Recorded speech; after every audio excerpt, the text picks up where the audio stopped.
Our entry today is on evaluating and graphing functions. So we talked a little bit about relations and functions in our previous entry.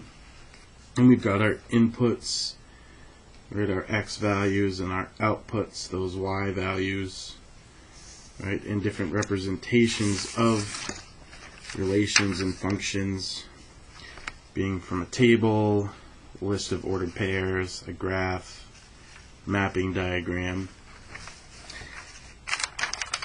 What we're going to do in this entry is discuss how to use functions, how to write functions giving word statements, or how to graph functions giving a certain set of information. For my first example, we're asked to write the function rule. The output is 5 less than the input. You can think of a function rule, let me flip back here, just like you think of the function machine. The rule is the equation that would go inside the machine. So you put in input, something happens to it, spits out an output. For our example A, or part A, the machine says the output is 5 less than the input. And what I want to say is I want to write a function rule. A function rule is going to be like an equation. Okay. Function rule is like an equation. So how can I make an equation based off that information? So the output, what variable do we use for output? Right, those outputs, that's always the y. So when we talk about the output, it's always going to be our y. Is, whatever we have a word statement that we're trying to make a sentence from, is actually an equal symbol. Right? Y is 5, for example. Right? Is being that equal sign.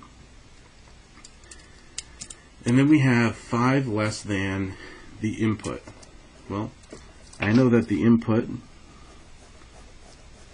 that's my x. Right?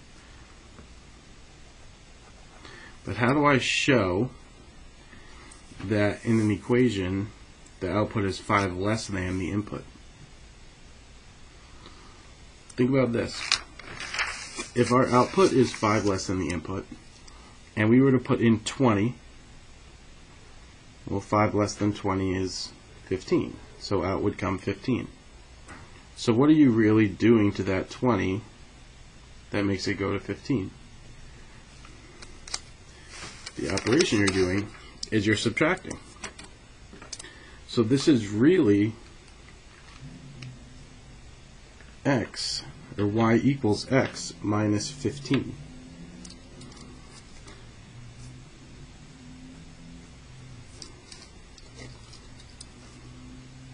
So y equals, and then we've got our x,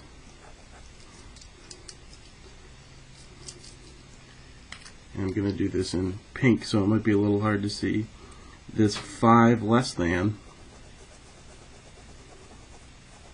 right, that operation is minus 5.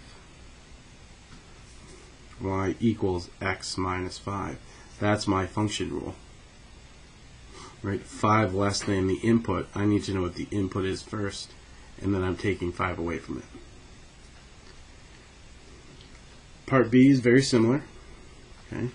The output is a square of the input. So again, I know that the output is my y. So I'll have a y. Is my equal symbol. Equals.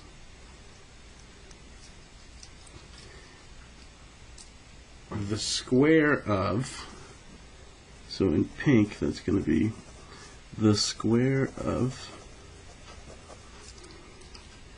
the input, which is x. So how do I square the input? Well, you simply just write y equals x, and then we're going to square it. The squaring is an exponent. So y equals x squared. So that's example 1. On the left side, okay, you're going to pause the video so that you can do this problem here, this number 1. Write the function rule. The output is 1/4 the input. So pause while you do that, and then you can ask your teacher if you got it correct.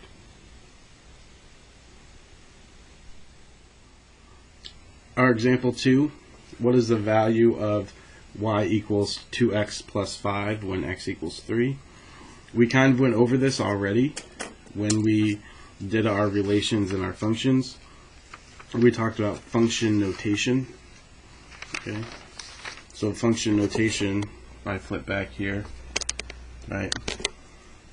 If you have f of x equals 2x plus 1, and you're asked to find f of 3, you're just putting in 3 for x, and then doing that math out.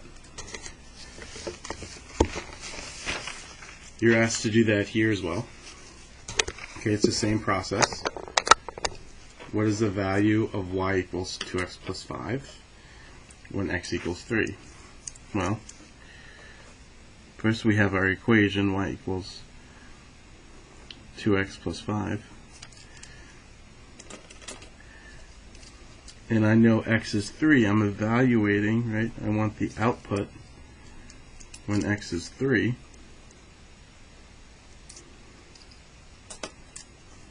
The 2x, right, plus 5.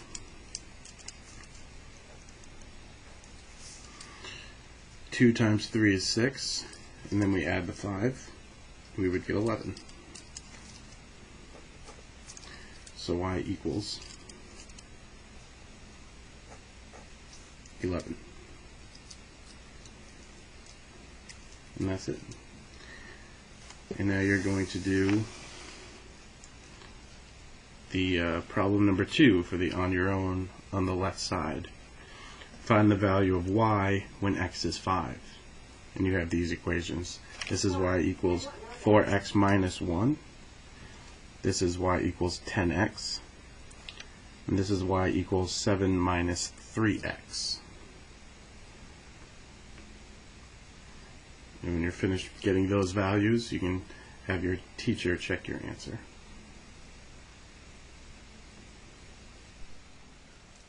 Our final example, we're asked to graph the function y equals negative 2x plus 1 using inputs of -1, 0, 1, and 2.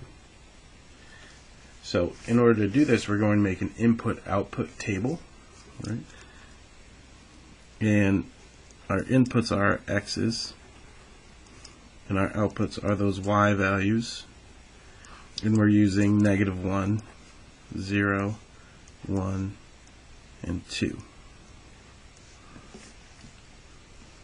We know that y equals negative 2x plus 1. So I have to find the corresponding outputs. I substitute -1 in, and I get -2 times -1 plus 1. -2 times -1 is positive 2. Add 1, we get 3. Right, so the input is -1 and the output is 3. And I do the same for each of my inputs. -2 times 0 plus 1, well, that's going to be 1. -2 times 1 plus 1, that's -2 plus 1, which gives me -1. And -2 times 2 plus 1. -2 times 2 is -4. Add 1, I get -3. And now that I have those coordinate pairs, those x, y pairs, It's just like graphing using a table, using an XY table. We're going to plot these points. -1, my input, went with 3, my output. 0 as an input went with 1 as an output. So 0, 1. So these are my inputs, my X values, outputs, my Y values. 1 went with -1. 1, -1. 2, -3. 2, -3.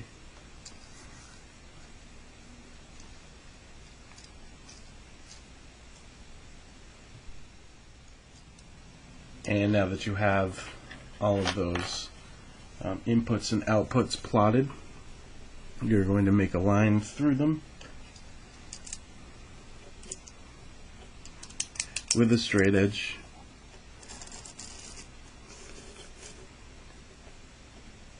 And we're going to use arrows to show that this line never stops. And that's it for example 3. Now that you've got example 3 finished, on the left side you're going to graph the function y equals 3x plus 2. And I want you to use the inputs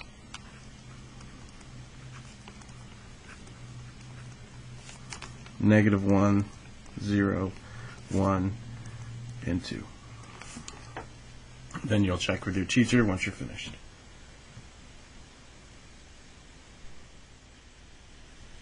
We're going to do example 4 a little bit differently. So instead of having my document camera and I'm, writing down the notes, what we're going to do is, this is actually just a screenshot of my computer, and we're going to go through this lesson, or not this lesson, but this example that's in the lesson in your book. Okay.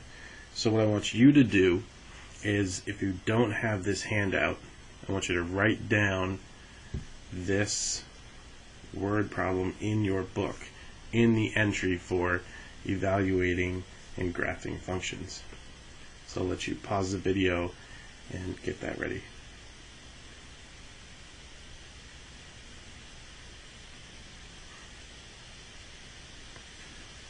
Okay, so we've got this word problem. The number of pounds, P as a variable, of carbon dioxide produced by a car is 20 times the number of gallons, G, of gasoline used by the car.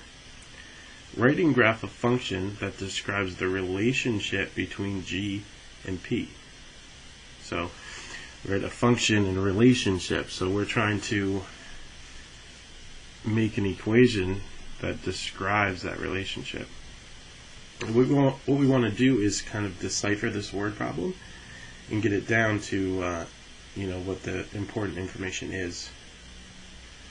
So I see that I do have a couple variables. I've got P as the pounds of carbon, G as the gallons of gasoline, and I actually have a statement. And that statement is that the pounds of carbon produced by the car is 20 times the number of gasoline. So if I were to put that in words, and yes, I want you to write this down, the number of pounds of carbon dioxide is 20 times the number of gallons of gasoline used. And out of that word sentence, I'm going to break it down even further, okay, to an actual equation. My variable P represented the pounds of carbon dioxide. Is always the equal sign. 20 times means 20, and then I'm multiplying. And then the number of gasoline used, right, the gallons. So my equation is going to be P equals 20G. So that's how I take that word problem and I break it down into an equation. So I've finished that first part. I've written the equation. Now I've got to graph it. Okay. So to graph it, I want to make an input and an output table. And you want to use common sense of what your input values are going to be. So if we look at G as the gallons of gas, we're probably not going to use negative values, because you're not going to have -1 gallon of gas in your car, or -2 gallons of gas. Right? That'd be a pretty bad car. So we're going to use positive values in 1, 2, and 3. So if the input is 1, then 20 times 1 means the output is 20. And that makes sense because the output is supposed to be 20 times the input. So 2 is 40, 3 is 60. And once we have that information, we're going to graph it. So what you can do is take one of those small graphs, or you can cut out some grid paper, some graph paper, and make this graph and stick it on the paper. Right? So you'll need 1, 2, 3, 4, 5, 6, 7 horizontally, and then 8 vertically. So a 7 by 8 grid to cut out. And like we talked about, the inputs not having negative values, the outputs aren't going to have negative values. So really your graph isn't going to go into those negative areas. We're only going to use the top right, those positive by positive values.